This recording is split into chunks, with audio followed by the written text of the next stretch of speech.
Hello, welcome to R Basics. In this module, I'll be speaking to reading data into RStudio. So let's begin. First of all, in the Environment tab in RStudio is an Import Dataset dropdown, which we'll see in just a second. From that dropdown, we can import data files that are of these file types. So let's take a look. So it's right here in the Environment tab. You have the Import Dataset, and you see the file types that I mentioned before. Let me go through a couple with the CSV and the Excel. Before I do, I want to speak to something that you'll experience the first time that you do this. The first time that you attempt to import any of these data file types, you're going to see a message that says you need to install required packages. When you're ready, go ahead and reply yes, and then RStudio will automatically connect to the CRAN website. It'll download the packages, it'll load the packages, and make them available for your use. Then the import GUI will appear. So we're going to go to the import GUI right now. Now I'm going to just focus on the CSV and the Excel file import GUI, and then I'm going to show you two different ways that you could import data. So first of all, on the CSV import duty, take note at the import options down here. These are all the default settings. In particular, I want to point out that the first row, if the first row has the names of the columns, then you want to click that and you want to specify what is the delimiter. All right. Now let's cancel that, and you could we'll look at the Excel. Has the same overall appearance. The import options on the lower left are different, but the same. The first row is important. If that is set up so that it has the names of the columns, then that's something that you need to have clicked. All right. So we can find the files in this manner by hitting the Browse button and then navigating to the appropriate location where you have the file that you want to open up. The other way to do it is you see down here in the Files tab, I'm in my home directory, and I have a couple of example one files, one in the CSV format and the other in the Excel format. You can left click on your mouse the name, and then you can view the file or you can import it. So I'll just click Import Dataset. So it opens up the import GUI, and it pre-populates the area right here with the data.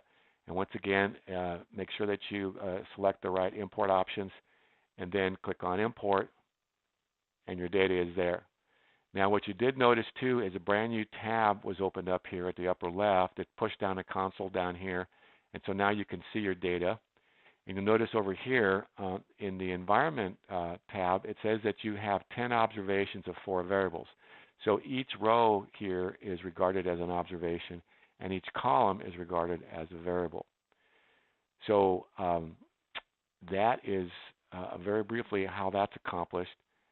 Now,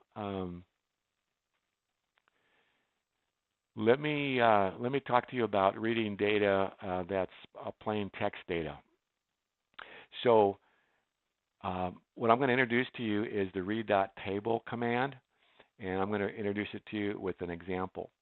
So I'm going to, in this statement right here, I'm going to go ahead, I'm going to read the contents of a data file, a text data file called Q2, and I'm going to read it into an object named File2. And when I complete this, then I should observe this data here as the contents. So let's go back, and I'm going to clear what I have here, and let's go ahead and paste the statement. Hit carriage return. What you see is a warning message that there's an incomplete final line in the file. However, I'm going to show you that the data was read correctly, and that is the contents that I expect. So you notice here on the right, you'll also see file 2. It's regarded as one object with 3 variables. Now, let's go back to the slide. There is another way to actually read this file and or any file. It's with the file choose statement. So let me draw your attention right here. So what I'm going to do is I'm going to use the read.table command once again, but inside of it, instead of the fully qualified file name, I'm going to I have this file.choose left right paren substatement. What that's going to do is it's going to when I apply this statement, it's going to open a browser-like window that'll permit you to navigate and select the file that you require. So the benefit here is you don't have to fully qualify the file name in the read.table statement. So I'll copy it here. I'll go back to RStudio. Let me clear and go ahead and paste it in. Now what you see here at the lower bottom, okay, it's blinking. Click on it, and there you have it. You now are at the you can navigate to the subdirectory you want, and I'm going to go ahead and we're looking at the text file. I'm going to click select quarter to open it up. You see the same error message, or a warning message really, as you saw before, and then I'm going to show you that it properly read the file. So there you have it. That example concludes this particular module. I want to thank you for viewing RBasics. I want to encourage you to go to the RBasics channel for other modules that may be of interest to you. Have a good day. Bye now.